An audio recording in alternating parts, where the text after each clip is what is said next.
Jordan.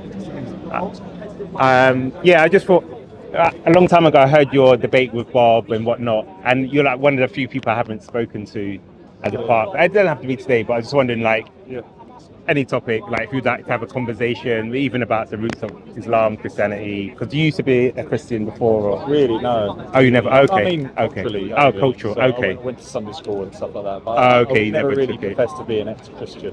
Okay, that's I fine. definitely reject it. Yeah. Oh, we could talk about on what basis. Yeah, I would probably say original sin was one of the big ones. Okay, and that's the only one. So what did you sort of? Well, I would say the Trinity was a big one as well. Okay. Do you have an explanation of the Trinity? Yeah, we can talk about it. Would you wanna have a discussion? Yeah. Yeah. Do you mind if it's recorded? No, it's fine. Cool.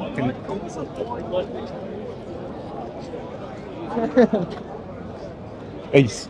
Go. No problem. Huh? 3 gods. That's what you do, man. You worship 3 gods, man. What? You're an insulter of the Prophet. Oh, you see this guy? This guy. So this is why I'm going to stop talking to you, Sam. Because a minute ago we just. Can you calm down? I'm calm. I didn't say you. Okay. I said in the comment, they insult Allah, they insulted the Prophet Muhammad sallallahu alaihi wasallam. Okay. Okay. Then why he has to give you content? Are you desperate for a content? Come on, mate. I think but the thing is, Take the brother's advice.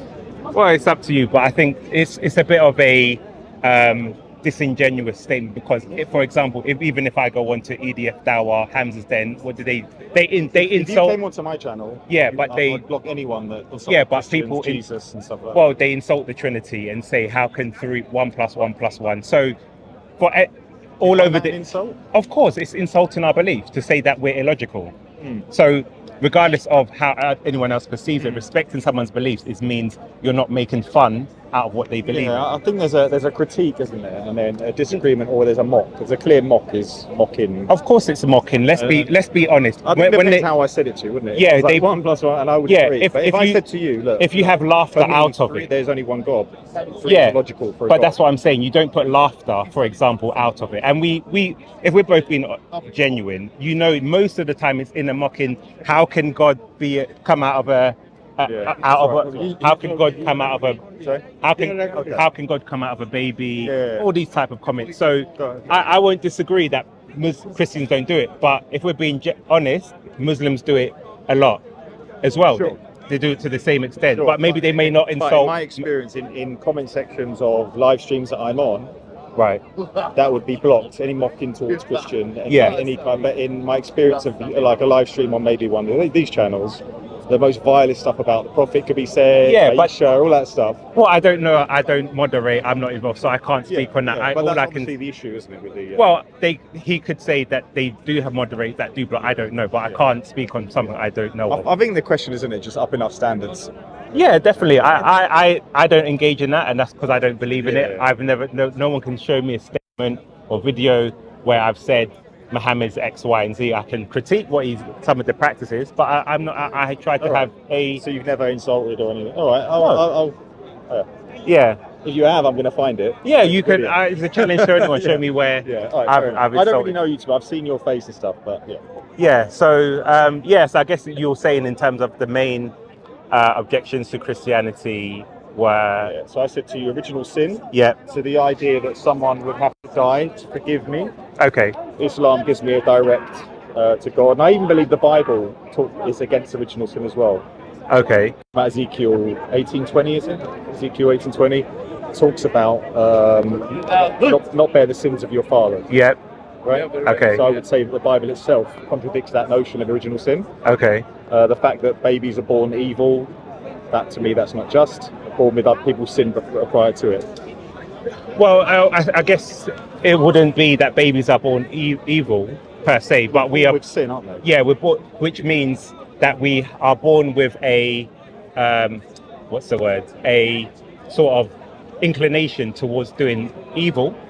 or wrong over what is righteous. Yeah, but a newborn baby, according to Christianity, isn't innocent, are they? They've got sin on them already. Well, I think there's a distinction. So, for example, Christians believe that if you're below the age of, or not specific age, but below the age of like consent or acknowledgement, you're actually innocent. So we refer to the story of David where his son died, and he said, "I will see you again in heaven." Now the child hadn't had any chance to live a life, but then it was redeemed.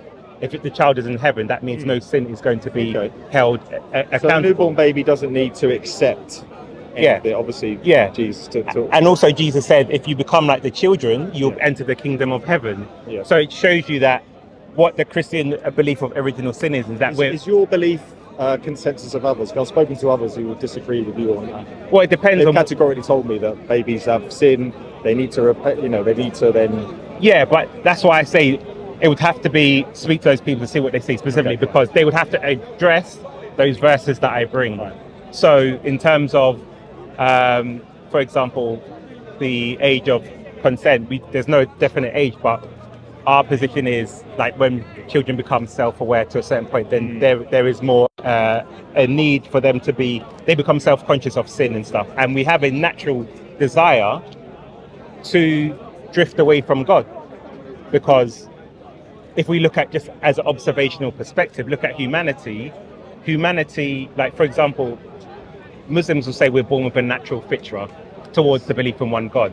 Yes. And I say I disagree with this. Do you disagree because with that? I believe we are born with a connection to God, to want to know the Most High, but I don't believe we have a fitra to believe in one God per se, because if we look at the history of mankind from an objective perspective, they have been polytheistic. So if I said to you, for example, maybe man's natural inclination is to be with a woman. So you would say that people have a natural disposition to worship her. You don't. Yes. You would agree with that. Yes. Yeah. Okay. But not a belief in one God. Otherwise, we would have more monotheistic religions in the world, because that would be a natural disposition. Whereas the Islamic position is that Shaitan comes in and corrupts. So are you polytheist? No. Okay. Well, a Christian is a monotheist, and I would say in the Quran. But you just said babies are born to believe in multiple gods. No, I said our natural belief. We're not born with a natural inclination. I don't think we are born with an inclination to worship. Just yes, so a higher being. But you're saying that could be loads of gods. Yes, it could be anything. Okay. Well, so we only find the truth through revelation. Yeah, we wouldn't really know that, would we? I guess. Well, that's why you're raised and then you are. Well, that's why I say from an objective perspective, and I'll use a contrast of if I said to you, you might believe that. Men are born with a natural inclination to procreate or have a family. And we can see throughout the world, this is a natural disposition that happens just through observation. So if I'm an alien and I observe, what do I see? I would say, yes, it seems like humankind is born to procreate, because that's what seems to be the expression of the fitra, where I'm arguing against the Islamic narrative to say that observational evidence doesn't support the claim. It may be true, hypothetically, but observationally we cannot say that the evidence correlates with the claim. That's why I say we are born with a desire to worship. We see that through all nations, they worship some form of God, but it's never necessarily monotheistic, and that's what the whole main claim of Judaism, Christianity, and Islam is. Between us, we wouldn't really know. There's no evidence either way. We both agree on the fact that. Have you seen there's a study by, I think it's Justin Barrett, it took 30,000 children. Okay. Studied their behaviour. Yeah. And it concluded, and it's not a Muslim. Yeah. I think he might even be Asian. Yeah, I've come across that. He concluded that, they are raised to worship. There's a higher being. Exactly, but that's what I'm saying. A higher being. They're not, in that study, from what I've researched, they're not saying loads of different beings. Yeah, He's talking about. Yeah. You're talking about worshipping something. In me, to me, but logically, it doesn't make sense to have loads of gods anyway. But to me, that study talks about a higher being. Towards a high being. Yeah. Not loads of Greek gods, not loads, not three in one, not that. But then I believe the study didn't necessarily go into the depths of what is the definition of that higher being. Yeah. And that's why we see different expressions of people attributing different things to that higher being. So that's what I'm saying. Just on an evidential perspective. You consider yourself a monotheist? Yes, and I would say the reason why, especially, there are two reasons. One, obviously, the belief in Christianity, but I find it strange. Why would God make us make the fitra into multiple gods, in your opinion, Well, as a Christian? Well, this is as in our natural fitra, Yeah. but that's then comes into the. I think it's two parts. I would say, for example, in terms of our sinful nature, we digress away from God, and God has given revelation, so that we have that desire, but we have the desire to search out that being, but we have the free will to reject or accept what we desire. We accept as the true revelation from God. Yeah. And you believe you have true revelation? Yeah, of course, Okay. definitely. That could probably be another topic as well. Yeah. Because obviously for me, I don't believe you do have the revelation. Yeah. Obviously New Testament, right? Yeah. Yeah. So I wouldn't. It's almost logical to believe, when we go into the history of it, that the New Testament wasn't given to Jesus, was it? yeah, but I'll address that. But just in terms of the point of whether Christians are polytheists, for example, in Islam you cannot marry polytheists. Is that correct? Well, yeah, I would say we talk about that a man can marry a person of the book.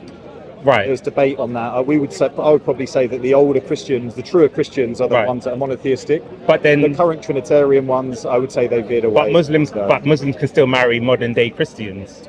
I think there's difference of opinion. I think there's different scholarly opinion on that. Okay, but then even if there is, the divide kind of highlights that it could be so it's your judgment is inconclusive. If you're saying we're polytheists, then in modern day it's hard to know what a Christian actually is. Well, how do you define a Christian? I can't define a practicing Christian. I ask Christians who Jesus is. Half of them say Son of the God is God. So I don't know how you'd really quantify that anyway. Well, in terms of, we can look at through historically, in terms of what the Bible teaches. Obviously, you have Catholics who may believe in the Bible, but there's always a core tendency of a belief in the Gospels, and even in terms of the sort of, if you look at the lives of the apostles, I would say anyone who lives a life close to that would be deemed as a Christian. Okay. That is the clearest way we can say yes. There may be some disagreements in terms of how things are practiced. Do you accept that we're talking about Christians back in the day started out as non-Trinitarian, Unitarian Christianity? Well, it's never been turned into. It's never been Unitarian. This idea of Trinity was introduced later on. So where did you get the understanding that they were Unitarians? It was done pre-carnation, I believe. No, but what Christians were Unitarians? The original Christians. Because if we have the Bible, that is the oldest documentation from Christians. Yeah. So if you are, and the Bible even talks about... the Bible itself isn't Trinitarian, is it? So... Well, you have to understand how the Bible is very Trinitarian, and this is the mistake people make. Yeah. And I can show you... Yeah. And I know you're probably going to think that I've only taken this from Muslims. That's not the case. I actually looked into that part. Yeah. The Bible, the Trinity, if that's something towards your salvation, it's something so pinnacle to your beliefs. Yeah. You should really say it. Well, that's not true, because, and now expand on why. And I talk about Tawhid. No, not even that. But I also want to address about the children part. But I'll go back to that because I want to address the Islamic perspective on that. So, in terms of the Bible is a genre, and if you don't understand the genre, it's the way it's written. So, for example, if I had, for example, two films, if I had a sci-fi film and a western, they're both genres, and you expect different things from those genres. In the you expect cowboys. In the sci-fi film, you would expect spaceships. Exactly. You wouldn't expect that in western. So when you understand the genre of the Bible, everything is consistent. So what is the genre of the Bible? The Bible is a descriptive book of history, not a prescriptive book. The Quran is prescriptive. So it's testimonies. Exactly. Yes. So if I went to the 1st century and asked someone what a solar eclipse was, they're going to give me a description of what it is, not a prescription of how it is. So it's not revelation, it is a bunch of testimonies discussing what was revealed. Well, it includes revelation, but it also includes the descriptive part of what was happening at that time for the people. So when you say, well, people make the claim, well, people can just say what God is or what God is, and that could have been revealed. The Quran is very clear on that. Allah is one, he's not begotten. He's very prescriptive in terms of what that is. The Bible was never necessarily written in that perspective. So if we then take the foundation as it's a prescriptive book, what we then find is that it's a revelation of God revealing himself to the Israelites and so forth, and how they responded to that. So within the text, you can even find where people question, what are you? Sure. God says, you cannot fathom what I am, because we can say, from a human mind, you can conceptualize God. But let's just say, hypothetically, if God is greater than our imagination, God would need bigger than the Bible to describe what he actually is for people to understand. We have books of quantum physics, we have books of mathematics that no one can understand, and these are things we can observe. So for someone to say, well, I believe God should fit my conception and be able to describe what I am, then that for me is a Muslim. I have the word of God, right? Plus I have the hadith, which is what we're talking about. But that's why I said. But that's why I say it clear. Whereas you're admitting almost. But that's why I said you have a genre. Exactly, because I'm saying you cannot expect sci-fi in a Western. So the Bible is written as an account of documentation of people writing down what they've experienced and witnessed of God. Because God is greater than our comprehension, so that wasn't the main purpose. I get it. And so, I've done some research. I know you may not accept, but sort of works. But is it true that the Gospels, we don't know who wrote them? Let's just say, for example, we didn't know. I believe we do, but that doesn't make... That's not an issue to you? No, because if I took that note and wrote, Jordan is wearing a red top, green trousers, black shoes, and I left it here next week and someone picks it up, does that make it false if I don't put my name on it? Well, if the person that wrote it was a liar, right, and I had no idea who it was, it would be a big issue. Okay. Massive issue. But then that doesn't necessarily... The person can be a liar, but they can still write a truthful statement. It could be, but I'm basing that piece of paper on my salvation. So would you then say the criteria we should use to assess the truthfulness of that statement is to see how much of that claims we can verify? Because if it said, Jordan was wearing purple and orange, and I went to next week went to someone and said, oh, did you see Jordan here wearing orange and purple? And they said no. So then that means differences you'd reject it. If there are differences, it would be a case of how do we... But that's the Gospels, isn't it? Because even within the Gospel stories, there are differences when they recount, for example, the removing of the stone, how many Marys were there. Agree. The Gospel, but then there's... So those bits of papers we're finding on the floor all say different things. But we're supposed to collect them together and use that as my but we're moving away from the point. Go ahead. I can address that, but the initial point was, if you don't know... It's a false equivocation in terms of if you don't know who wrote something, it doesn't mean that it's false. So my claim was then we should then look, for example. Okay, so for example, and I'll throw this back at you. For me, for that salvation to be true, that bit of paper needs to be what God says. Right. So, would you agree? Not someone's comment on what happened at an event. But that's what we call idolatry, because the reason why it's idolatry is idolatry. What? Yeah, I'll tell you why. Okay, because if you're saying this is how it should be, then you're rejecting something based on how you perceive it to be. So if God's it should be. If it's true, then we accept it for it is. That's my standard. But you're saying it should be like this. That is that. So, for example, if you say God should be, and we're saying, well, no, God can be a triune person, and you say, and we look at the revelation, and that's what God claims about himself, then it's true. But if you say, no, I believe it should be like this, then that's idolatry, because I'll give you another example. No, I will accept what it says, if I believe that's what God wrote. But you can't just say, I believe God should be one because it makes sense, and then say anything else I will reject, because then that is just then following your own devices to say, well, it should be like this because you have, for example, Shia who reject what you would say is authentic hadith about your prophet, but they'll say this is not befitting of a prophet. But as a Muslim, you would defend it because they may be sahih. So that's why I'm saying the argument of just saying, well, this is befitting or not, is not relevant, because I've seen Sunni Muslims defend certain hadiths as well, and they'll say no, because it's true, we accept it.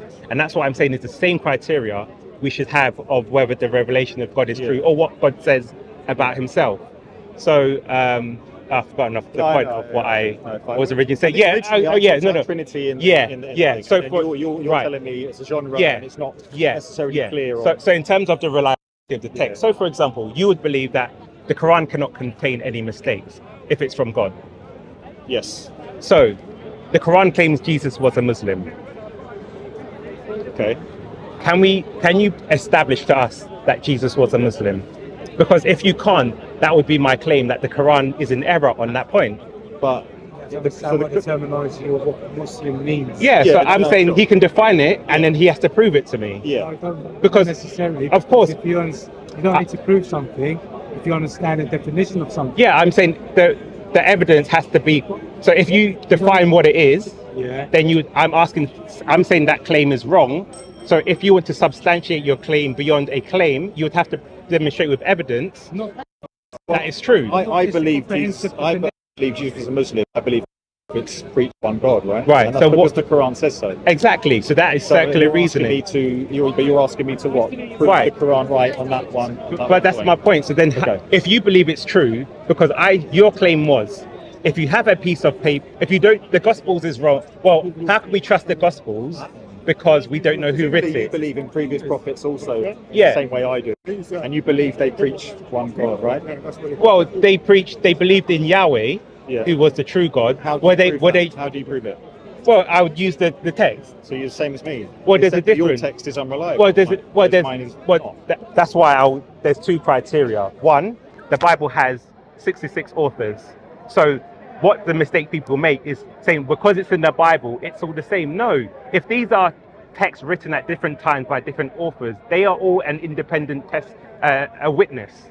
That's because, remember, the Bible means collection of books. So I can look at different books by different people, historically written over. So it's 66 human beings that have their testimony and accounts. Yes. Who verifies those people? How do we know they're telling the truth? How do we know what they're telling? Oh, thank you. Yeah, thank you. Yeah. So again, that's why I would say, for example, we look at an internal critique and we look at an external critique. What is the evidence that we can gather to support? So that's why, for example, you said the Quran, it says Jesus is a Muslim. If I ask you what is the evidence for that, all you can do is appeal to the Quran, even though we're doing too. Look, so for example, in terms of Jesus, the life of Jesus, we have the 4 Gospels. They're 4 different independent witnesses. So I'm not appealing to one person. You're appealing to one authority. And then we have the external historical evidence. So, for example, if I say what was the original Injil, you will say it was lost or there was original Christians. Yes. We cannot find any evidence of these. You don't believe that? No. Do you believe that a revelation was given to Jesus? Jesus was the revelation. So the Gospel is his received the revelation. Where is this? No, that's an Islamic belief. Okay, so you've spoken to him, he taught it to other people, they've relayed it to you in a book of testimonies. Say that again. So you believe that, well, essentially it's testimony, so you haven't got a revelation per se from Jesus. No, Jesus is the revelation, so therefore people How are... did Jesus receive it? If Jesus is God, so he is God. So okay. Yeah, he is the revelation. So the Gospels is that Jesus Christ has come in the flesh, and that he is the Messiah, and the person here for our salvation. He's here to die for our sins. That's the message. You don't even need an Injil, do you? Because he is the. Yeah, so that's why we believe in the Gospels, because that is the test. It's the account of his saying, and it's a witness. So, because for example, we are led to believe that when prophets come, generally Moses had Aaron, he had Joshua, Jesus had John the Baptist. Muhammad did not have anyone external verifying who he was. So in terms of who was it who claimed that he was a prophet? Because remember, John the Baptist said Jesus is attested to Jesus. You had Aaron and Joshua, for example, who attested to who Moses was. I'm saying in the case of Muhammad, there was no external verification. Working out what happened back then. Yes. You kind of admitted that. So Jesus was the revelation. And we have 66 people that have written down over the history. So from Moses stuff. We don't even know some of them are, but they've written stuff down. Right. You're right. you conceded some of it doesn't even line up. Well, I'm saying in terms of, whereas I have hadith, which is actually we have libraries upon libraries, right, of people authenticating whether these people were lying. Right. Even if one of them missed a single prayer, we would reject it, and it wouldn't be a Sahih hadith. Do Shias accept those hadith? From my understanding, I'm not Shia obviously, but there is a Shia is not going to question the what's the word? The reliability of the hadith. They may disagree with the hadith, right? No, they reject. So, but for example, do Shia believe? Do Shia curse the Sahaba? Some do. Right. So therefore, you're saying they're trustworthy. Now we have another group of people who are saying they are not trustworthy.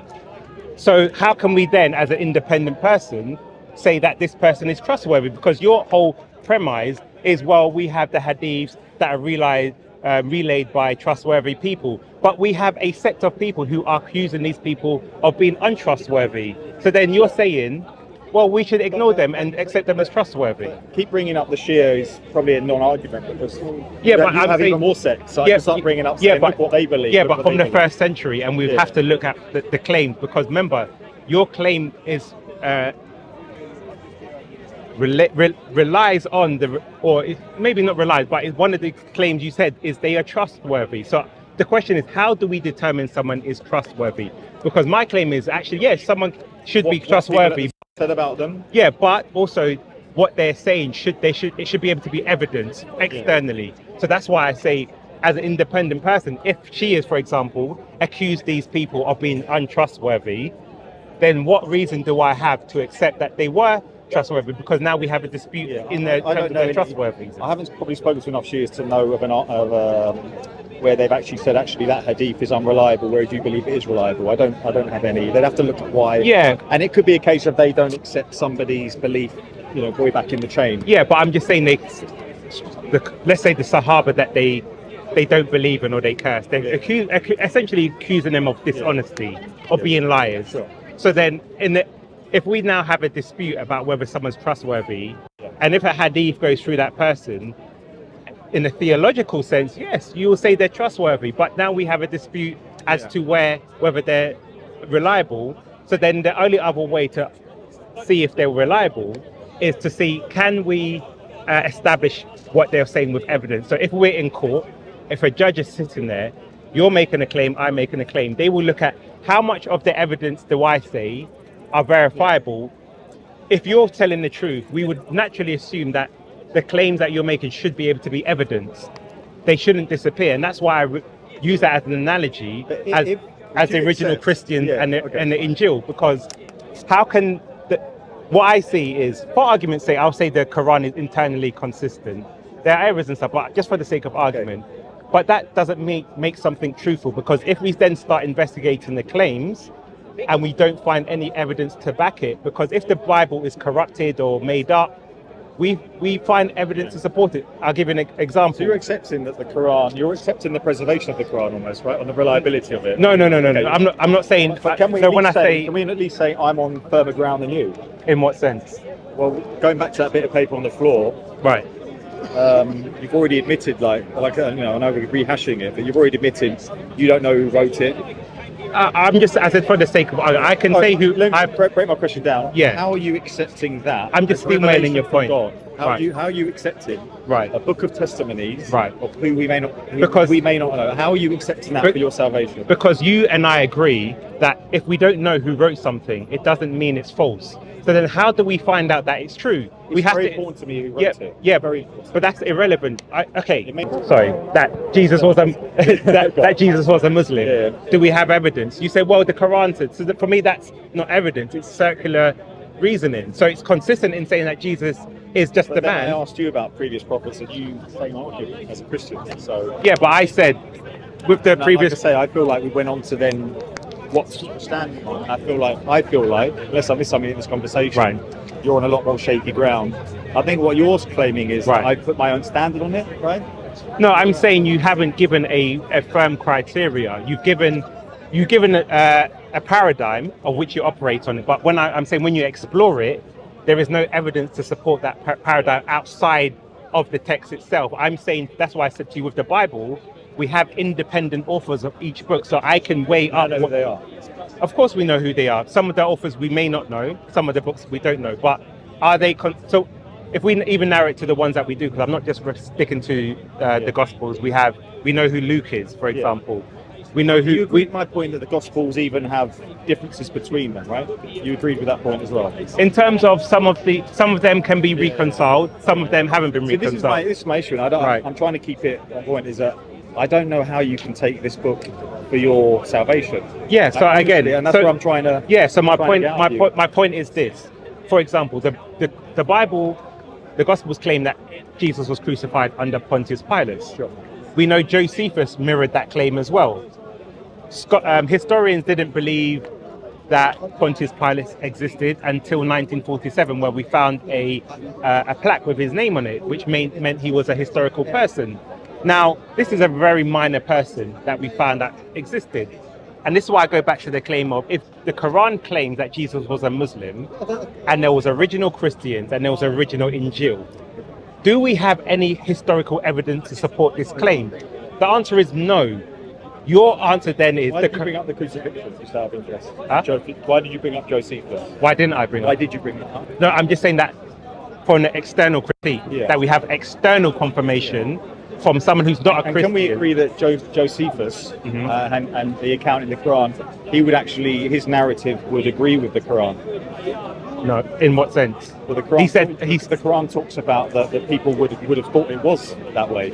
Okay. So obviously, you'd expect historians at the time, yes, to report that way. So there's no issue there. Okay. So then the problem is, who witnessed the crucifixion? Because remember, crucifixion was a public thing. So let's just say. Who do you think?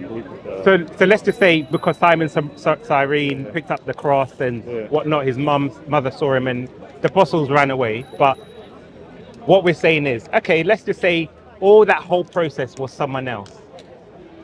That creates two bigger problems, which I'll go into. But the first problem would be, didn't the apostles know about this? Didn't his mother know that it wasn't him?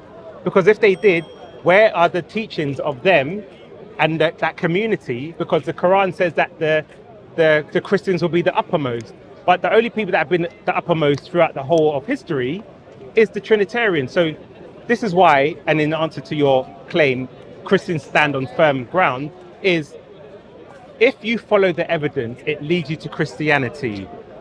Muslims have to distort evidence to conform to their beliefs. Why? Can you prove Jesus was a Muslim? You have to refer to the Quran. Can you prove that there were original Christians? You have to go back to the Quran. Can you prove that there was an Injil historically that was used for until the time of Muhammad? Because even the Quran affirms that it says the Jews and the Christians should judge by what's with them. It even confirms that Jesus confirmed the Torah that was before him, and we have the Dead Sea Scrolls which came before him. So if you're arguing that there is a different Injil or a different Torah out there, where is it? So you're saying I shouldn't believe in a book that all the evidence, and that's why I still mind your point, so we don't know who the authors are, but I should not believe in a book because we don't know the authors. Do you believe the Torah was written down? Yes, by Moses. So yeah, of course. So but I'm just saying. But there was no Injil, there was no for you. Yeah, I'm saying there was no Injil. We have the Gospels and we have the Torah. And if you're saying that you believe something, I'm saying where is the evidence to support it? All you're doing is using circular argumentation, which is a theological argument. I'm actually trying to use evidence outside and different sources of information to say... Okay, so what's your evidence that David is a prophet? What's my evidence that David is a prophet? So in the Psalms that David... You use the book? Yeah, but I'm saying... Yeah, but let me say... The Psalms talk about Christ. So if I believe that Jesus was crucified, it's a prophecy, because I would have to ask how... And we have the Dead Sea Scrolls, and we have the Psalms. So if I see the story and it says... This then evidences something that's happened pertaining to Christ, then why should I not believe he was a prophet? And also, we have the testimony. So obviously the books were given to the Israelites. Okay. And where was the dispute? Because the problem with the Quran is there's a dispute in terms of its authenticity. So if David was a prophet, show me who throughout the age of history made a dispute about it. Everyone seemed to accept it. So it's compounded by the fact that there are disputes, because you're saying there was an original Injil. The Christians are saying, no, this is the original Injil. So then we have to then go to the evidence. Yeah. So the less evidence we have, we can only rely on what is there. Yeah. The more evidence, we have to take a holistic approach. I mean, I would say I could even use your book to prove Jesus was a Muslim. I could even use Yeah, go on. If I start in the Gospel of Mark, the way he describes, Yeah, go on. we talk about how he prays. We talk about all these things. Okay, let's look at how. This is where this will lead us to the Trinity, right? This is Well, here's the problem. I've never ever had the Trinity explained to me. Right. This is before I was Muslim. Yeah. Any live streams, any Speaker's Corner talk, no one has ever described the Trinity. Right. And I can give you about 50 different ways it's been described to me. No problem. What's yours? But if people describe it in 50 ways, that's irrelevant. Why? I can go to this. I can go to this park and I can ask, does Allah have a shin? Is it physical or literal? Does Allah rise above the throne? You're talking about Aqidah, you're talking about something different. But that you is, don't disagree on Tawheed. Yeah, but but the Shia and the Sunnis, everyone is unanimous on Tawheed. But just because, the Trinities, you guys but you have to be consistent in that stand, because you're saying, well, we all believe God is one. That's irrelevant, because if you're describing Allah, whether somebody believes Allah has a shin literally, or whether it's metaphorically, does not take away from the fact that Tawheed is one God. But here's the problem. You have a real issue with the Trinity. But here's why it's irrelevant. Because if Allah is so simple, but then there's differences in Al-Qaeda about his attributes, whether it's physical or literal, then Christians can disagree or have not a proper understanding of what God is. And this is why, but this is why I said, except Muslims don't have that. Yes, in terms of saying, all they say is Allah is one, anything else we don't know. No, but having one God and having a Trinity is a massive, that comes way before but this is why I told you about the genre of the Bible.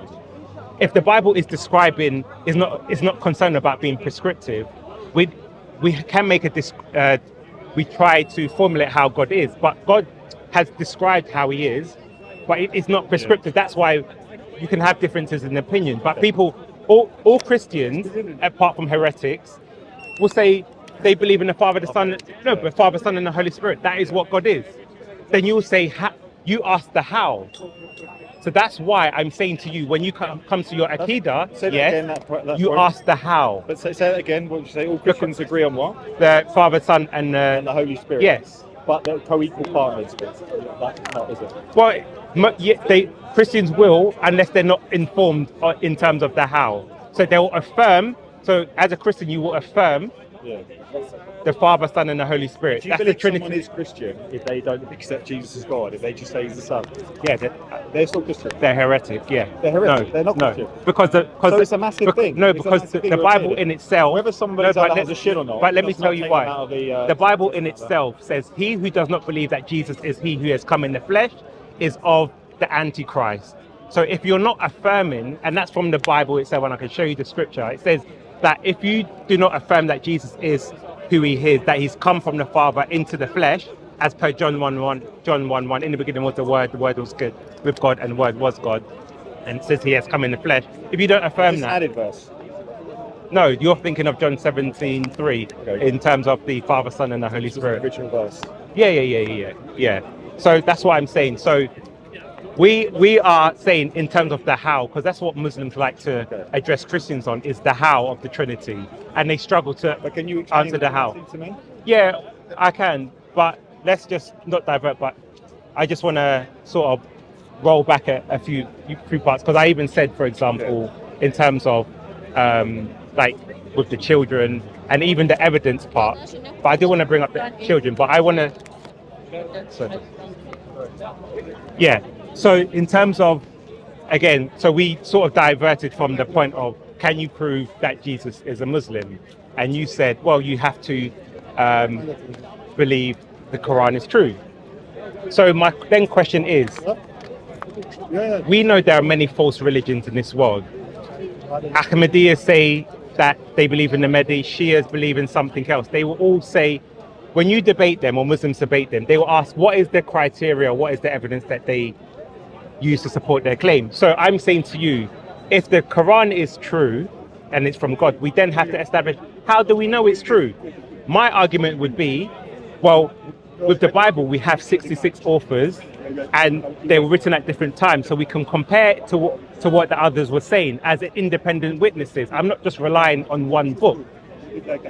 I'm then throwing that back to you, because I'm saying you asked me how do I know David was a prophet. I said if he wrote something and I believe that's what happened to Christ, like crucifixion and stuff like that, then I would say this guy must be a prophet. So the Bible. I'm using it from a prior revelation, which was an independent book, not written at the same. If they were all written at the same time, then you would have a point. But we know they weren't written at the same time.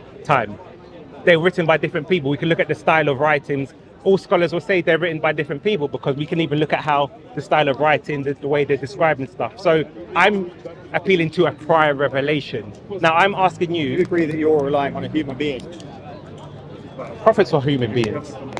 Yeah, Was Muhammad a human being? Yes. So I don't believe Muhammad is the author of the Quran, do I? So how do we know? You can dispute that, but you accept in my paradigm, I'm going by what Allah said. Your paradigm. So you're going on human beings, and we've already earlier talked about human beings. But if human being testimonies. But if those human beings were prophets and they were inspired, then how am I relying on human beings? Okay. So I can see that point. So I'm asking you to now, in terms of verification. How do you know what David said? A human being wrote down what he said and told you, and you've read that, so it's still human beings. But who wrote down the Quran? Human beings. No, but the Quran was you can disagree with that point. Abu Bakr wrote down. But that's a different point. That's a different point. No, because as a Muslim, I don't accept that. Yeah, but you're just making theological arguments. Because I'm saying who wrote down. I don't accept it. You need to accept that you are using human being testimony for your salvation. So I don't see I'm doing that. No. You're using human. My belief, You're using. The Quran is the verbatim word of God. Said down by the Torah was written by Moses. Yes. That's not human testimony. The Psalms were written by David. That's not human testimony. Yes. So we have books by the prophets. That's not human testimony. So we have, for example, the Gospels where we will say, like Luke was an apostle or a prophet or something like that. But there's nothing wrong with that testimony. So that's what I'm saying to you. Okay. Now, in terms of assurance, how can we establish? Because I want to ask, how can we in the Trinity question? No, I'm going to answer it, but I want to press you about Islam, so people who are listening can see the standards that we're operating at, rather than I'm just going to the usual Muslim sort of talking points. And I'm happy to address it, but let's have a dialogue. But I think because you said, for example, we're discussing main when we're talking about Tawheed, Trinity. Right. We're talking about main. We're talking about because we've diverted a little bit, and I'll say why. You said you didn't believe in the Christian position of original sin, and that children are born evil. Yes. Now, are you aware in the Hadith it says that Allah does? I also talked about the fact that I don't believe someone needs to that's fine. Pay off a sin for my sins. Right. And I also mentioned it in the Bible. It even says that. Right. You didn't address those points. Okay. Yeah. Because we jumped to many points, but I can address that. So the first point is, would you agree that there's a Hadith that says that Allah has made people for hellfire? And I can show it to you. Yeah. So I believe everything's already written, right? Right, but then there's a hadith that it says, I think even a child was a people, where it's narrated by Aisha, and I can find it, where I believe it says even a child went to hell because it was written down.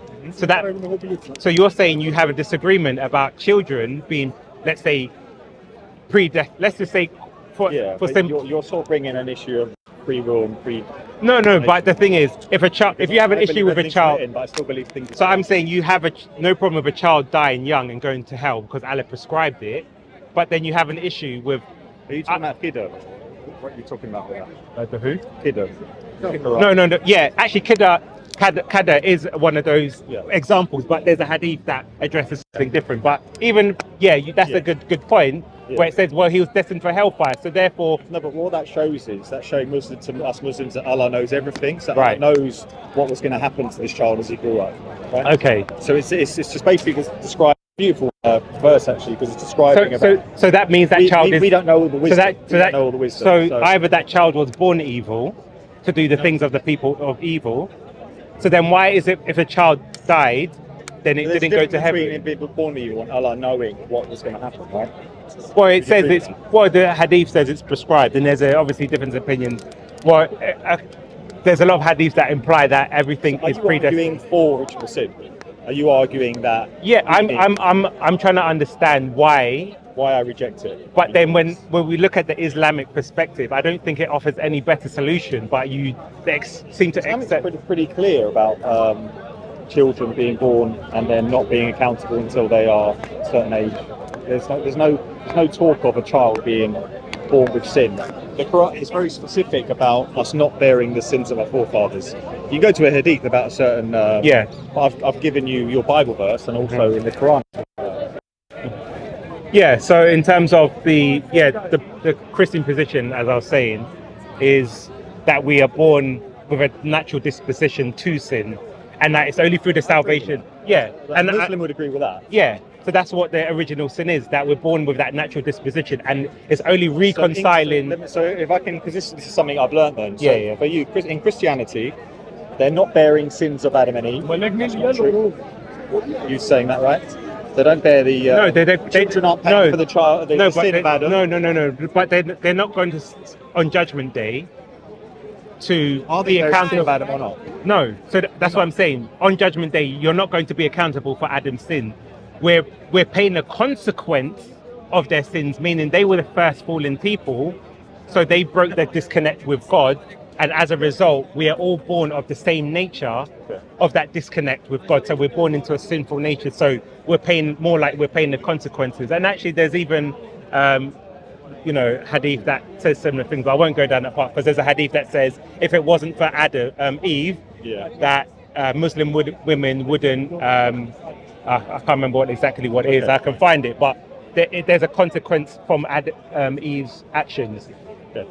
So, and the other thing you asked about was the other thing, animal sacrifice. So now you said you don't believe that someone should die for their sins. No, where it was more to do with the fact that so Jesus came down and died for mine, so I'm forgiven because Jesus had to die. Yeah, I exactly. Get to go with it. No. All I'm going to say is we have a temple in Israel right now, which was dedicated to something. That something was dedicated to animal sacrifices. Now, if you, from an Islamic perspective, want to explain to me why there was a temple and what was it used for, if you say you don't know, then that actually reinforces my position, because I will tell you why God instituted the temple, because it was It's different, isn't it? It's different. So do you agree that, let's just start from the basics, that the temple was used for animal sacrifices? Yes. So now, from an Islamic perspective, can you tell me why did Allah institute that temple for animal sacrifices? No, I don't want to talk out of turn with this, but there's a difference between forgiving sins and things like that, as to your whole salvation relying upon it, right? But that salvation is dependent of the understanding of the animal sacrifices. So that's why I'm saying, well, if you disagree, give me the Islamic perspective of a real thing that we know was there and was practiced, and what is the explanation? Because if you cannot explain, then it seems... No, but I know for sure. Right. I don't have to sacrifice an animal for my Islam. Yeah, but... So you're giving an example of something. You need to believe that Jesus sacrificed exactly. for you. But here's the problem. It's not the same. Who ordered the temple to be built? Yeah, but it's still not the same, is it? Yeah, but I'm saying, if Allah instituted it for a purpose, unless we understand the purpose, because that purpose relates so exactly... Let's say for those people, there was a place where that happened, right? So let's say that was the Christian perspective is that God, in God's eyes, every sin, the consequence should be death, because God hates sin, and if God is just, in God's eyes, He has to punish every sin by death. Okay. Now, and as a mercy, they use animal sacrifices temporarily. Now, that's why I said, if you disagree, you'd have to give me the Islamic explanation of it. If you don't, then this is the only legitimate explanation that says that. I just feel like I understand the comparison you're trying to make. Yeah, because what I'm trying to say... You're talking about man saying, you believe a man was God, came down and died for the whole of humanity. Right. An eternal sacrifice. Yeah, but that's what I'm saying. So I'm basing it off evidence. And this is why I said, you're basing it off, well, I think this makes sense. I don't understand this makes sense. That's not a... Not really. Of course. Do I need to sacrifice anything? No. No. Does anything need to be said? For me to have a sin forgiven by Allah, Right. do I need to go through any intermediary? Do I need to sacrifice anything? No. No. So Do you, for your salvation, do you need it? no. You needed Jesus to have died for you. Yeah, but I don't have to sacrifice anything. No, but you need to have belief that there was but sacrifice exactly. done for your sins. So the reason is I don't have that. Yeah, but My here's the culture, thing. so- But again, you've skipped the problem. So I'm saying, I understand what you're saying. yeah, I do understand. but all you're doing is sidestepping the issue and say, well, I don't have that problem originally. I'm saying no. I'm just saying there's a difference between the comparison you're making. I understand what you're saying. Yeah, I'm saying for me to believe in Christ, Christ was a fulfillment of the law. You have no explanation of why they sacrificed animals or what the purpose was. So how can you dispute something if you don't know what the purpose of it was? Important to me. But that's the whole point. So I'm relying. So you said to me, if I have a book that is written by people and I don't know who they are, why should I trust what they're saying? Yeah. Every question I ask you, you don't have an explanation for. I'm saying when I look at an external temple, I know that's a real thing. If that external temple is attributed to David, to Solomon, and whoever, I can research through my scriptures what the purpose for that temple was, and that validates my belief. But again, You're saying you're criticizing me for something you're doing. no. I'm saying all you can do is appeal to the Quran. Can I not use historians? Can I not use hadith? The historian, the hadith. beliefs. Listen talks to about, no, yeah. but listen to what I'm saying. The books that I'm appealing to were written in a historical context, predating my beliefs. I am referring to something that was written independently by different people over centuries. Sure. You are appealing to a book by one person and hadith that were written afterwards. Yeah. I'm asking you to prove something beforehand because my main claim, and this is what you seem to be bypassing, is that I still mind your point. I said, let's say we don't know, for example, the Gospels who wrote it.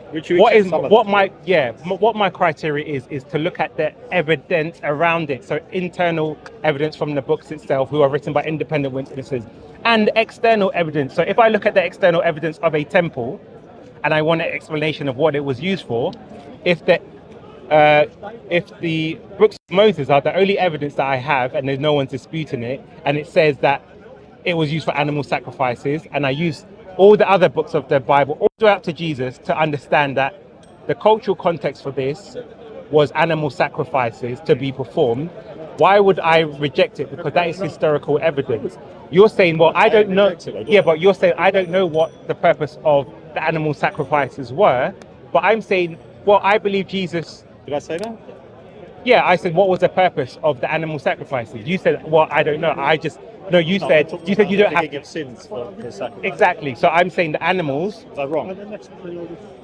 About Jesus dying for sin. No. About the animals. Yeah. So I'm saying, well, if Jesus comes and says he's the replacement of that, we have the external evidence because we know culturally that was what the practice was, and we have the testimony of Christ who gives the explanation that he is the fulfillment of that law. Now, if you disagree with any of that, you don't have the testimony of testimonies someone else for Christ. Yeah, that's still a testimony. If I write down your statement now, it's still your but testimony. you don't have Christ's words, But he doesn't need to write it down himself. In the same way, Muhammad never wrote that words down himself. The hadith are the sayings or written by someone else. You accept it as reliable. Comparing a prophet to a god there, but yeah. But what's the difference? I get the comparisons you're doing. Yeah, but what I'm highlighting is the inconsistencies in you're saying, well, one's a god, one's a god. I don't think you've highlighted. Yeah, but you're saying one's a god, one's a prophet. Let me ask you, what relevance does that make in terms of who wrote it down? But I don't. I believe the Quran is from Allah, right? Yeah, so, but you said Christ's words weren't his testimony because it was written down by someone else. Yes. So what difference does it make? Because I'm saying the hadiths, for example, were written down by someone else.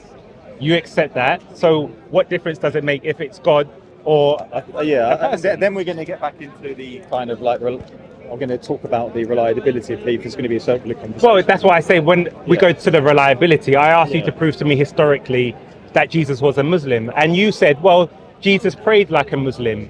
Well, as a Muslim, can you call God your father? Can I call God my father? Yeah. No. So when we look at those same verses, because what people like to do, they like to split those verses into two, say, well, Jesus prayed like a Muslim, but they forgot where he said called God Father. Okay. So if he prostrated, right? But the whole thing of Jesus being a Muslim is not just saying, well, he prostrated, but he also in that prostration called God his Father. So if you're then saying, according to your book, well, you're going by our book to say he prostrated, you're not going by anything else. I don't use your book as revelation, but I'm just saying, right, from my understanding of your book, what I've read, I could also deduce that Jesus wasn't Muslim. Yeah, but that's why I said that same verse. Yeah. You have to then look at the whole verse, not chop it in half. Yeah. Because in that verse it says, saying because he said Father, yes, it's not like a Muslim. Exactly. Okay. Right. So any verse, it's very easy to dissect something, and as a Sunni, I heard debates with Shias, and they'll do the same thing. So that's why I'm saying. So are you going to explain the Trinity? Yeah, we can get onto the Trinity. Good. But so.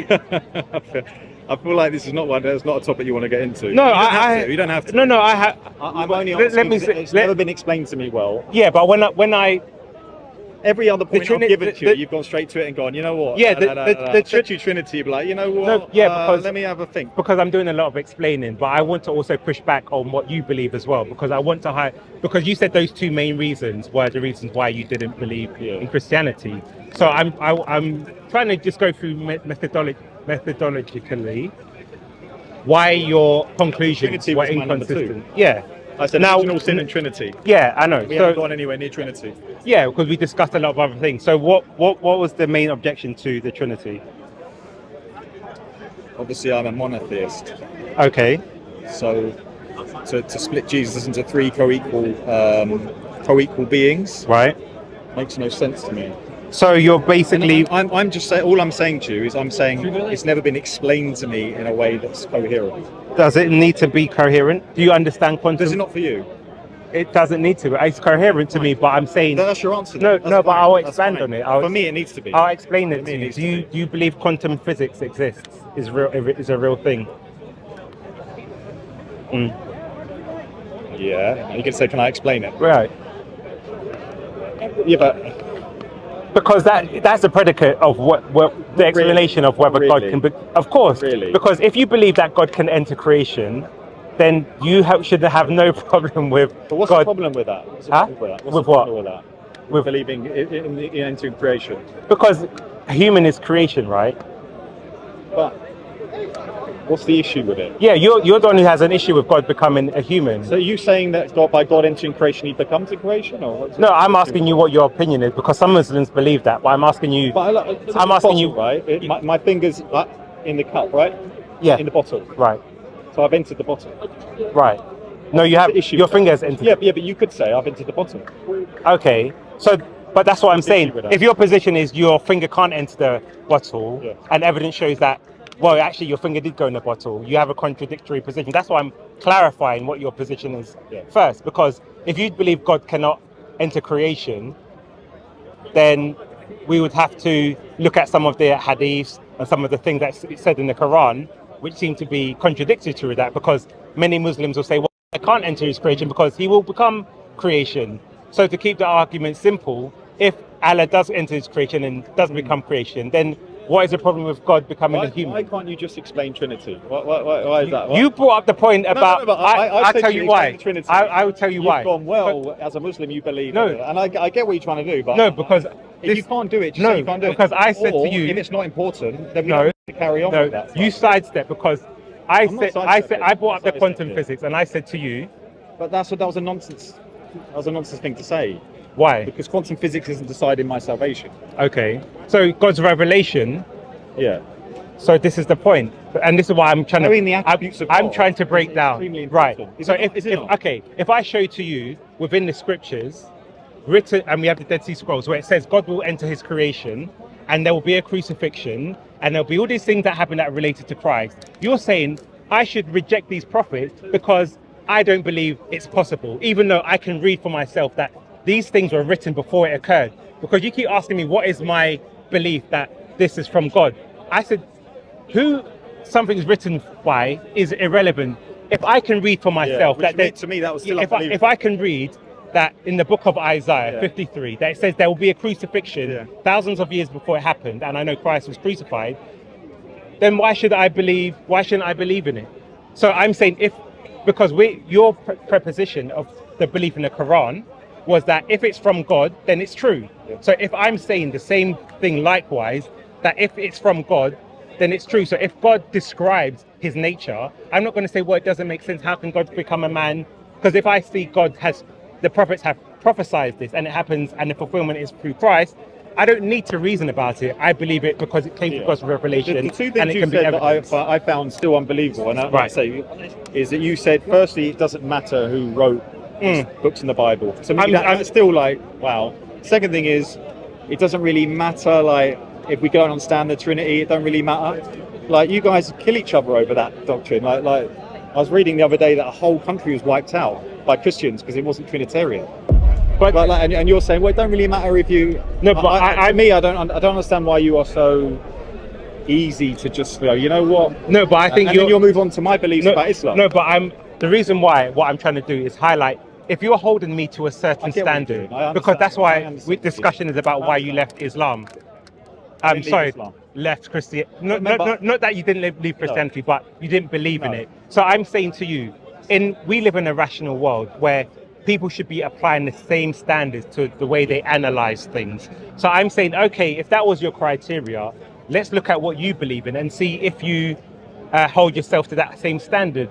If you don't, then I find very big inconsistencies in that testimony of where it doesn't make sense, because for me, there should be a level of consistency. So that's why I'm trying to make this a two-way conversation. I understand. And not just me defending Christianity, but asking about your belief. Trial, it's not an interview. Yeah. So in terms of explain the Trinity? Yeah. So in terms of the Trinity, that's why I asked you, what don't you understand about the Trinity? Because you said it doesn't make sense, for example. Yeah. I talked about God's attributes. Right. I was coming down. So my if in terms of, you said, God being co-equal. How long has this conversation been? We'll wrap up soon. 50. We'll wrap up. What do you believe in the Trinity? Can you explain it to me, your belief of the Trinity? What is it? Yes. 1 hour, 1 minute. All right, we'll finish shortly. So my understanding of the Trinity is that the Father is eternally existent, the Son was eternally begotten, and that the Spirit proceeds from the Father and the Son, and they all act in different ways. They act in unison. So the reason why we would say there's one God, because there's one God in essence, but there are three persons. So now people say, well, how does that make sense? Well, that's why I'll ask you about where do you get your understanding of what the definition? Stick on it. No, but this is why I say, where do you get your? And that's why I want to break down the argument. Let's analyze what our understanding of one is, because one can have many meanings. And if you say, well, it's logical, what is your logic based on? That's why I appeal to quantum mechanics, quantum physics, because there are things I can demonstrate within that are called counterintuitive, but they're not wrong. So that's what I'm saying. Don't be fooled by your faculties. Just be like, oh, that makes sense. Does the Holy Spirit have a will? Does the Holy Spirit have a will? Yeah. It does, the will of the Father. And in terms of will, they share one will. In terms of, so they can't disagree. They can't disagree, and I'll tell you why. Does God know what's right?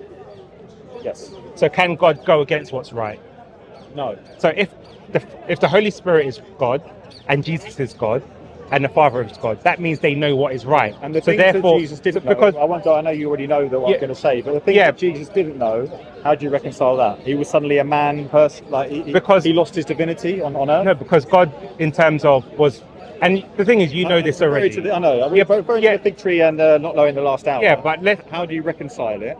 Oh, I've still got. I'm going very quickly because you know the argument. Yeah, but that's what I'm saying. How you reconcile that? Yeah, but this is that's going off topic, because I'm going to summarize it in terms of, we're talking about. I want to just generalize what the Trinity is. So, and how I come to the conclusion of the Trinity, because your main claim was it was illogical, and we can another time go into the specifics. Yeah. So I'm saying, you don't think it's that important for Christians to really know this anyway?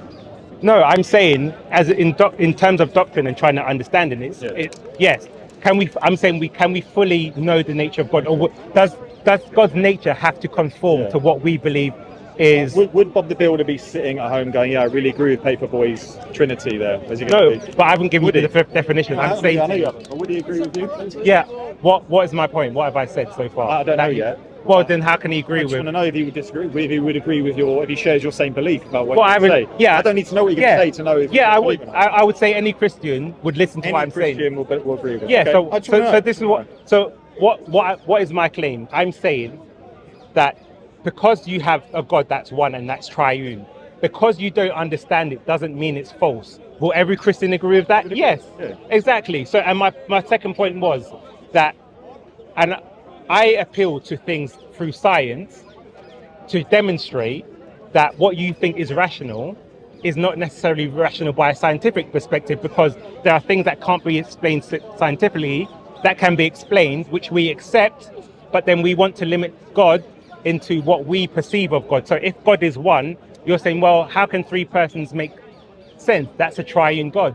But if God lives outside of our outside of creation, and God is not nothing like creation, because your Quran says Allah is not like anything in creation, but in your terms He is, because Allah is one person and human beings are one person. We're saying God is one being but three persons, which is nothing like creation. So then you're rejecting it, saying, well, I don't understand it. But then this is why I said, well, I go back to what the Revelation describes, and that's how I understand God.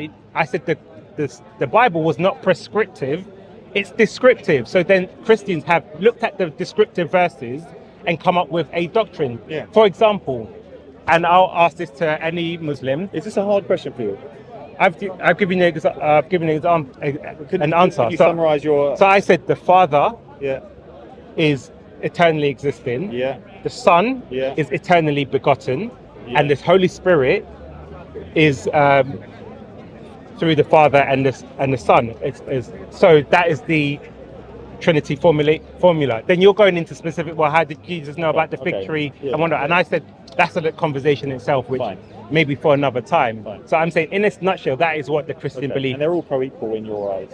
Yes, in terms of essence. In terms of yes, because you have something what is called the economic trinity, which is where where Jesus, for example, says he's and they can never disagree. Well, how can they disagree? Yeah. Because and this is another. This is another for advice. Well, this is so they clearly don't necessarily know. But this is another error in the Quran, because I asked you, can God knows what's right, and you said God will always do what's right. So if we're using a proposition that Jesus is God, the Holy Spirit is God, and the Father is God, they would all by default, regardless if you want to call that polytheism or whatever, they would all by default have to agree what is right. So this is where we talk about the economic trinity. That's when we got into they're all knowing how the other things. I know we don't have to get onto that, but that's why that question came up. Yeah, but all I'm saying in terms of how but that's what I'm saying. So I can explain something to you and it will never make sense. And that's why I said, well, in terms of if we appeal to science, black holes, or lots of different things, there are a lot of paradoxes in this universe that we can't explain. So my question would be, Islam that we said you may know this, but that's what I'm saying. That's what I'm saying, and Christians will agree with me, or Bob at home will agree with me. Is that there are many paradoxes within this universe that we cannot fully explain. I do not see why God should be fully explainable. What your retort would be, well, God should be simple to understand. Why, if God is greater than the universe and we do not fully understand the universe, should we be able to simplistically understand the mind of God, the will of God? Even the Bible says, my thoughts are higher than your thoughts. I would agree with you on that. Yeah, so that's what I'm saying, because when we start going into the granular details, well, this and that, and we can discuss it, but I'm just saying in terms of the Trinity as a concept itself, I don't believe ignorance should be an excuse for incompetence. And that's why I would then appeal to things in science that people aren't aware of, because are you aware, for example, within the realm of quantum physics, that something more than one can be described as one? No. Okay, let me just show you, and I'll wrap up in a second. And this is why it's like, for me, when I hear that, it's no different to people who worship the sun because they saw the sun rise and come down. It's like, oh, well, logically, that must be a God because it makes sense to me. But I'm just saying, I'm sticking to what the Revelation describes and then trying to make sense of what God is through that. So, for example, you have something called quantum entanglement. And it says entangled particles would remain connected even if they were on the opposite side of the universe. And there's also this one where it says this is the most famous of the paradoxes. It involves a pair of particles linked by the strange quantum property of entanglement. Entanglement occurs when two particles are so deeply linked that they share the same existence. Now, this, So if what people you're saying want to me, let's say we're in a conversation, you're trying to get me to accept Christianity. You're saying, look, Jordan, you may not know about the Christianity, it may not all make sense to you, but accept it. No, because I've just shown you, for example, that under quantum physics, and you just read it for yourself, it says two particles Fine. can share the same existence. So I'm saying there's nothing like God. But if you're saying, most people would not believe that existed. Because if I had two tennis balls and I said to them, can these two things share the same existence? They'll say that's logically impossible. But under quantum physics, they proved that atoms can do that. So what are you basing your understanding upon? You're basing your understanding of what you've observed in the universe. But there are other things that have been observed in the universe which you're not aware of. And that's why I'm relating that to the understanding of God. Because if I'm saying the Father, the Son, and the Holy Spirit share the same existence, we say share the same essence, then that is the same attributes. no. But that's what I'm saying. The atoms don't share the same attributes either. But they're saying, so you would have to refute what the scientists say on a quantum level. Yes, because I'm saying in a similar way, if you apply that logic to, because talking about our salvation though. But again, so I'm talking about reality. So I'm saying to you, listen to what you're saying. You're saying my salvation should be based on something I understand. Is that fair? Yeah. So I'm then something I worship, something inside in my afterlife. No, be so wishy-washy exactly. like this. So you can use the atoms as examples, right? But that's what I'm saying. But when I ask you about evidence about Jesus, the original Injil, that's all wishy-washy. But that's fine for you. Really? So I'm because you. The Quran. Yeah, but that's what that's not wishy-washy. Yeah, but I'm saying to you maybe. Yeah, I'm saying wishy-washy means that we cannot establish the truth, that there was an original Injil, that there was an original Torah, that someone else was on the cross, that there was original Christians. I can keep going on. Like the Quran talks about Dhul Qarnayn. So do you think we have the original Torah with us today? We have a copy of what was handed down. So we don't have the exact book, but we have. Agree with me then? But it's like we don't have the original Quran. We don't have the original Quran. That's why, for example, that whole Yasakadi. Something completely different. No. Okay. What is your understanding of the original Injil? Because the reason why I try to go through step by step is because I get you. You're trying to see the standard, right? Yeah, and I feel like it's very, very inconsistent.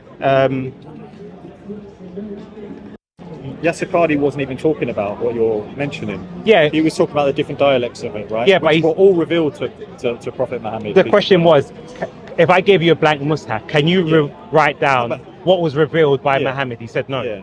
That's the question. Yes. So it was even predating. Yes. Predating that. We're not talking about verses missing and stuff like that, are we? We're talking we are. About and I'll build about the vowels and the different. No. But that's what I'm saying. I'll prove to you.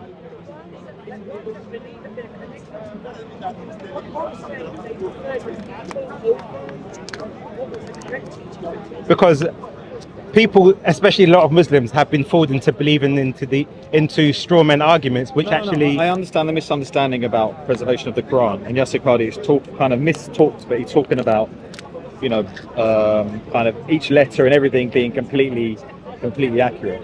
Because you're talking about verses disappearing. Yeah, because so you let me know about that. Because we'll go away and look at that. Yeah, I will find it. Because to me, one of the big things of my faith is that the Quran is preserved. What was revealed to Prophet Muhammad, peace be upon him, is what we have today. Okay. Which you don't have, right? You don't have Jesus' exact words or anything. We've sort of established that you've got testimonies and things, which you're okay with. Because that was the method of revelation. That's why I say I accept what. I'm not. I'm not. You're right with that. Well, okay. So let's see, because within the Ummah, the original Sahaba, there were disagreements, and some of the Sahaba had different verses. So particularly Ibn Masud, and I'm going to try and find you some of the verses that have give gone. You a reference. Or If you want to talk next time about it, we can. Let me just see if I can find it. And if you want to. I think I do know where you're going to go, but Okay, so because I've just had to find it very quickly, you can. go ahead. I'll read it out. You can take a picture. So Ubay ibn Ka'b. yeah, So in his Quran, it agreed with Ibn Masud in some places, and it disagreed with Zayd's. So it says, let me just show you just because pre-Uthman. yes, Pre-Uthman. yes. So this is written in Islamic sources. Okay. So I can find more, and if you're here next time. So it says, so for the standard reading, and I'm not going to try and pronounce the Arabic. Where's the reverse taken away? So he omitted words. Yeah. So in some of the, let me find where. There's nothing there that says verse taken away. Okay, let me just hold on. Okay, so here is this is in Al-Qurtubi, Yeah. tafsir of Surah Al-Azab. It Yeah. says, Aisha narrates, Surah Azab contained 200 verses during the lifetime of the Prophet, but when the Quran was collected, we only found the amount that can be found in the present Quran. So here is tafsir Al-Qurtubi, one statement that verses have gone missing. Yeah. And I've tried and find. Wait, 200 verses, Yeah. not surahs. Uh, Surah contain. So it's one surah containing that. Yeah. So it's reduced. yeah. Okay. So you said nothing has gone Yeah. missing because you said it was. Yeah. And I'll find the Ibn Masud one, but finding it on the spot isn't easy. All right. And then we can wrap up on that. Look, I appreciate your time and appreciate the fact that you're able to dialogue. No problem. Because that's not easy down here.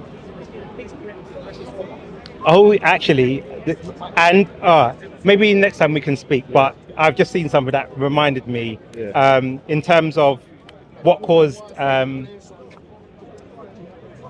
Yasser Qadhi's crisis in faith when he was quite young, is because he felt there were human elements added into the Quran. Yeah.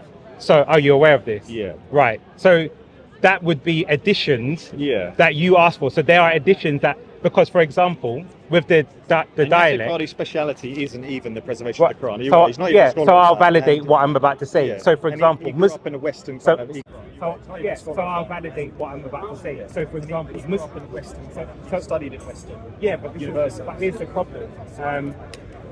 When you grow up in the Islamic world, you cannot criticize the Quran. Otherwise, you will face severe consequences. Okay. And Okay, there hold was it a there. It's scholar point in Al-Azhar University. And no, he's not dead. I'm not going to say they killed him. I'm just saying, so I'm going to say, so he criticised and said there was human deficiency, and he got kicked out of his job. He had to actually leave Egypt for quite a long time. I'll find out what his name is. That's why Western scholarship is more critical of the Quran, and that's why it's leading, and that's why these issues are coming out more in Western scholarship than in Islamic, because you cannot criticize the Quran in that same method. Exactly. So the Quran says, do they not ponder upon the Quran? Exactly. So the Quran says, do they not ponder upon the Quran? Are those that have found in it many errors and contradictions? So in the West, that's what we do, and we find many errors. And you agreed that Yasser Qadhi's crisis of faith was down to his belief that there were human additions in the Quran, and to validate, but that's what I'm saying. You have to look at the evidence. But I'm saying, for example, and just to close, you said that with the dialects, it was revealed by the Prophet, and we have someone called Haitham Sidki, for example, who's looked at the dialects within the different qira'at and said they are regionally inconsistent. So what I mean by that, for example, if I had, like in England we say trousers, in America they say pants. If I had a book of Harry Potter, I wouldn't expect on page 1 it to say pants, and on page 2 it to say trousers. If Harry Potter is in the American dialect, and Americans don't understand trousers, then every time trousers is used, it would have to use the dialect of pants. That would be consistent. And that would be would you agree that would be a consistent methodology of having something in that dialect? And what we find is when the claim of dialects, we don't find that consistency, because it'll be like this dialect in one sense and another dialect. We're now talking about words and meanings of words. No. Still a very you know, we're still talking about the Quran being preserved in a way, aren't we? Well, we can say it's Do you respect the preservation of the Quran? I can respect the preservation, but it's not perfect preservation as Muslims claim. It's not the letter for letter, dot for dot. Every Quran is exactly the same. You've spoken to Mohammed Ijab on this topic, haven't you? No, that was Chris. And he was explained. He said, from what I remember, that your scholars all disagree because no one knows what an Araf is. So he said, according to Tabari, if one half is preserved, then the Quran is preserved. But there's so many disagreements in what that actually.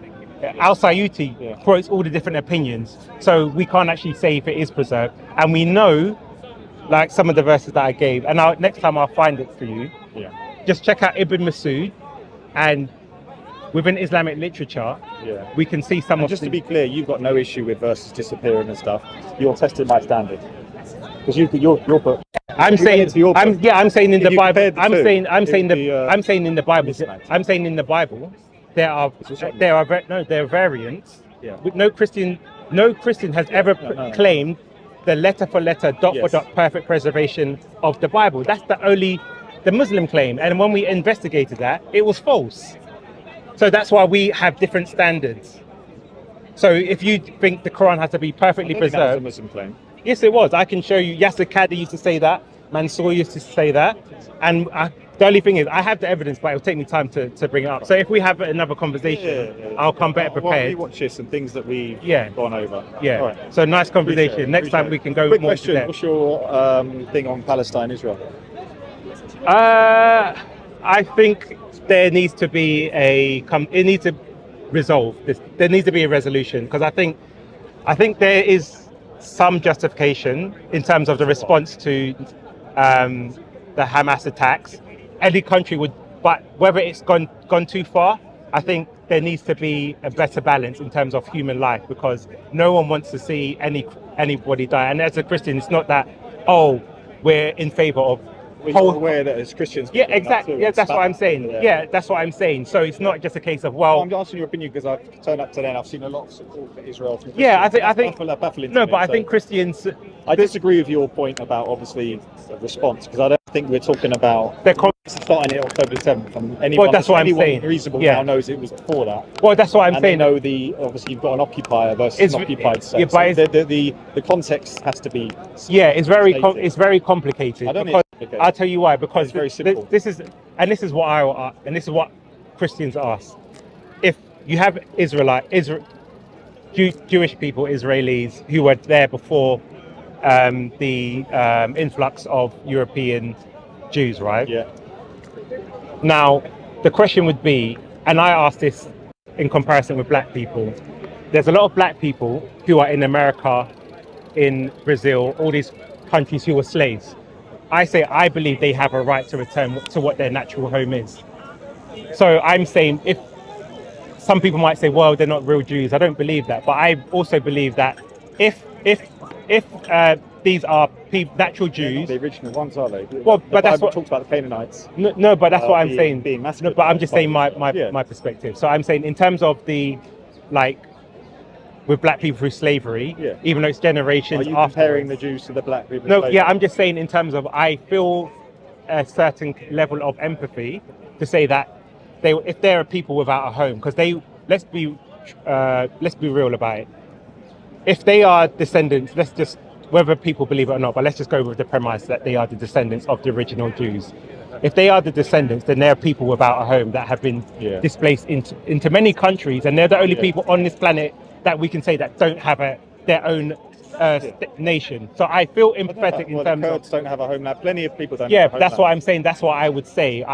My opinion would be people should be able to return. And to even now, there are a lot more in America than there are in Israel. Yeah, so but they're all I'm saying, my belief is that people should be able to return to what is their historical homeland. So if they want. Aborigines could take back Australia. The Romans could take back England. Well, but that's what I'm saying. No, but that's what I'm saying. I'm not disagreeing with that. The problem is the how. So I don't disagree with the right. I believe everyone should be, especially if they've been kicked out of their land historically. The how is where it becomes a problem, and that's what I'll say. Well, just to clarify, you condemn the IDF for what they've done. condemn the. Well, I think if they're killing innocent people like on purpose, then I condemn any unjust killing. But I also support their right to retaliate. I know you'll say it goes back, and that's where it was a long conversation in itself, and that's where it gets muddied waters. So I'm just saying on this very simplistic level. If that retaliation, you could say the Palestinians were retaliating, couldn't you? So, but that's what I'm saying. No, but that's what I'm saying. That's why I said it gets complicated. Yeah. But I'm just saying, as a level, isn't it? Why people would only give the right to the Israelis as a retaliation, but the Palestinians have to kind of just. No, but that's what my perspective would be. The Palestinians have been there a long time. They do have a right to be there, and they shouldn't be kicked out of the land either. There needs to be a way to. What people are talking about is the way is to reconcile the matter. Yeah. So, but in terms of principle, I would say I believe that people should be able to return to their historical homeland if they've been kicked out. Because I don't think anyone should not have a homeland, and that's why I say even with slaves. I believe if they wanted to return to Africa, they should have the right to. But people can disagree, but that's just my opinion. All right, I appreciate it. Nice conversation. All right, cool. Just to conclude, so whoever's things. Yeah, so we had a conversation and we went through many layers. And what I wanted to highlight was in my belief, the inconsistency in the Islamic argument in terms of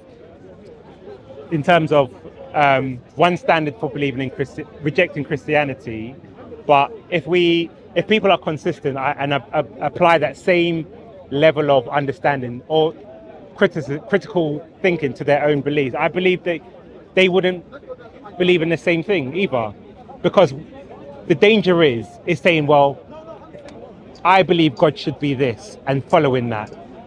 When I said to him, for example, okay, let's just say we know who wrote the Quran. If the Quran makes claims and we cannot find those claims to be validated historically, for example, can you prove to me Jesus is a Muslim? Well, the Quran says it's true. Why should I believe the statement of that? And I said, as a Stillman point, okay, let's just say we don't know who wrote the Bible, but if the Bible says Jesus was this and we find evidence to support it, why should I then reject what the Bible says when the evidence supports it just because we don't know who wrote it? I would logically, if we were in a court and a judge asked what happened, the judge has to go by the evidence. So I'm saying if people are reasonable and consistent, you should look at the evidence and say the one that is more easily verifiable, that is the one that should lead to the truth, because I've never known a truthful person to make a claim that can't be verified. So in terms of the claims of the Bible and the Quran, show me where the original Injil was, show me who believed in it, show me where the original Torah was, show me who believed in it, show me that Jesus was a Muslim, show me who wrote about it, show me the original Christians, show me what they wrote about themselves. But we can't find anything, but I'm supposed to then believe a book because we know who wrote it and it's apparently from God. There's no validation. So I will go to the book. If you claim no one knows who wrote about it, but as long as we can find records historically that verify it, I'm standing in firmer ground. So that's why, in closing, people will say, if you follow the evidence, it will lead you to Christianity. But many Muslims have to distort history and the evidence to conform to their beliefs. That's why we can't find who was on the cross, who was this alleged person, who were the original disciples, where were the original... It's all Bilakai, the knowledge is with Allah. So on that note, for the audience, I would say, look at it rationally and observe all the claims. And on the final point, he didn't even realize that Ibn Masud had verses that were in his Quran that were not in the Islamic Quran. But why are this sort of information being hidden from Muslims? Some people know about it, but many don't. He's been a Muslim for a very long time. I know about this, he doesn't. So if you're saying, well, the Bible has missing verses, so does the Quran, because we can look at what was in some of the companions. So if you're being consistent, then you apply the same logic you apply to the Bible, to the Quran. And on that note, peace out.